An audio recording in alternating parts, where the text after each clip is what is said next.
On a tense segment of Good Morning Britain, presenter Kate Garraway engaged in a heated exchange with Karin Smyth, the Minister of State for Secondary Care, over the sweeping changes being made to NHS England. The focus of the debate was the government's ambitious overhaul of the healthcare system, which has raised concerns for the future of public health services in the country, particularly in light of recent announcements about job cuts within the NHS. The Good Morning Britain segment aired on Friday, where Garraway and her co-host Rob Rinder welcomed Smyth onto the show to discuss the government's ongoing efforts to reform the NHS, which have been described as the biggest shakeup in over a decade. At the heart of the conversation was the alarming revelation that 9,500 jobs within the NHS would be at risk as part of these changes. Garraway wasted no time in pressing the Labour MP, asking a direct and pointed question. So I guess, how worried are you that suddenly, inevitably, which economists are already saying this morning, Rachel Reeves is then going to have to cut public spending? She inquired, referring to the broader context of financial pressures on the public sector. Smyth responded cautiously, acknowledging the concerns. We are worried. That's why we made it number one to grow the economy, and it's going to take time.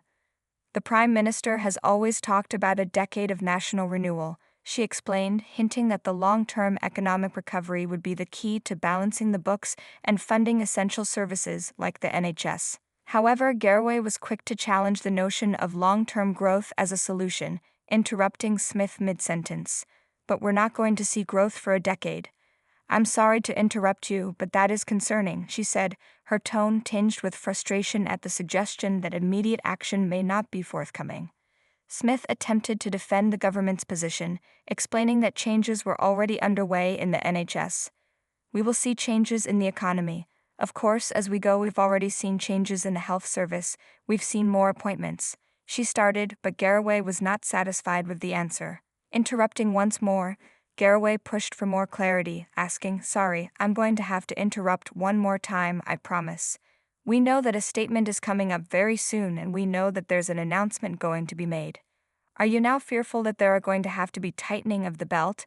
I think is the nice way of putting it, cuts in public spending, which will impact the NHS and all those things you talked about." Smyth answered in the affirmative, admitting that the government had already started the process of tightening the purse strings. We've already started that process in what's called the spending review, that every single department is being asked to look at its spending, to focus it on those key missions and getting back growth, she explained. And that's in part what this announcement we've had today from about NHS England is about.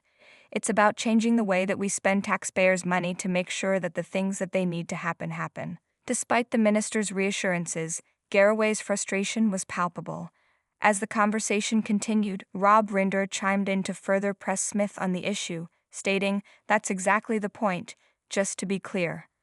I think the point is you are here to say you were scrapping NHS England because the buck stops with politicians and because work was being doubled up. Most people at home don't really care about that. What they're worried about is that there are record numbers of people waiting 12 hours in A&E in January, and the NHS is still currently failing to hit its targets." Rinder's point underscored the public's growing discontent with the NHS's performance, particularly in terms of wait times and staff shortages.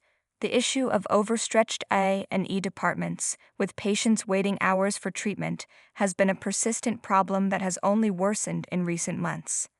The announcement of job cuts within the NHS has further fueled public concern about the ability of the healthcare system to cope with demand. The debate on Good Morning Britain highlighted the stark contrasts between the government's position and the concerns of the public.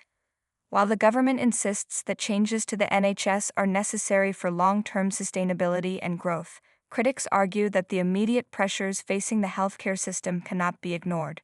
With job cuts, service disruptions, and ongoing challenges in meeting patient care standards, many fear that the reforms could exacerbate, rather than alleviate, the strain on the NHS. Smyth's appearance on the ITV breakfast show was a tense and revealing moment, offering a glimpse into the complexities of the government's plans for NHS reform. Whether these changes will ultimately lead to a more efficient and sustainable healthcare system remains to be seen, but for now, the public's concerns about the state of the NHS continue to grow.